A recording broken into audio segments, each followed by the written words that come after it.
लोकसभा चुनाव नजदीक हैं और चुनाव आयोग भी लगातार चुनाव से जुड़ी हर गतिविधियों पर नजर रखे हुए हैं। नए वोटर्स के नाम वोटर लिस्ट में जुड़ रहे हैं और इस साल 97 करोड़ वोटर्स वोट देने वाले हैं। लेकिन मणिपुर हिंसा के चलते विस्थापित हुए 18,000 लोग आगामी लोकसभा चुनाव में वोट नहीं देने वाले हैं।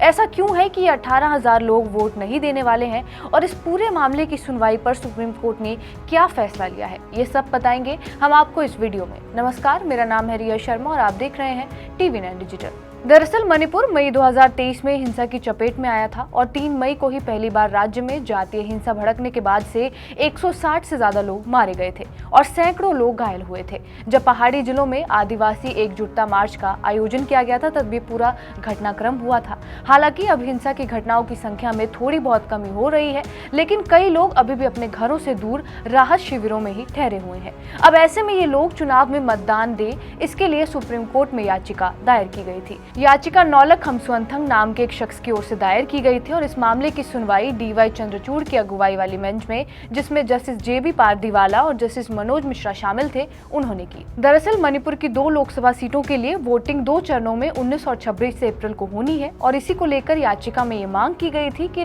18,000 विस्थापित लोगों को वोट देने की सुविधा दी जाए। 15 अप्रैल को सुप्रीम कोर्ट ने इसकी सुनवाई करते हुए इस याचिका पर विचार करने से ही इनकार कर दिया था।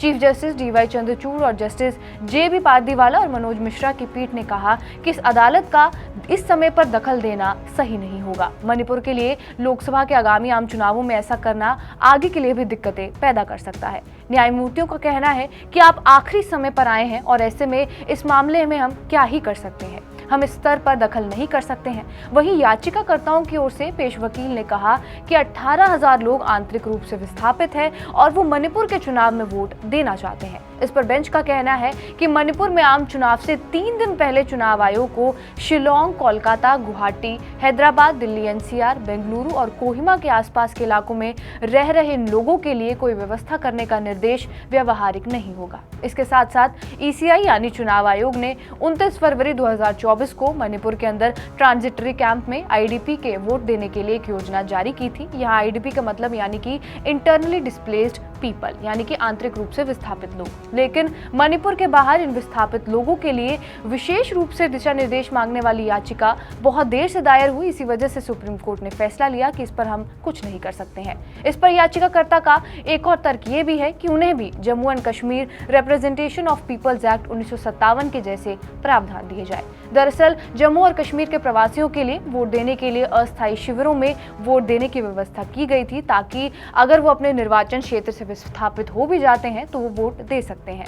लेकिन याचिकाकर्ता की इस दलील को भी सुप्रीम कोर्ट की बेंच ने सिरे से खारिज कर दिया।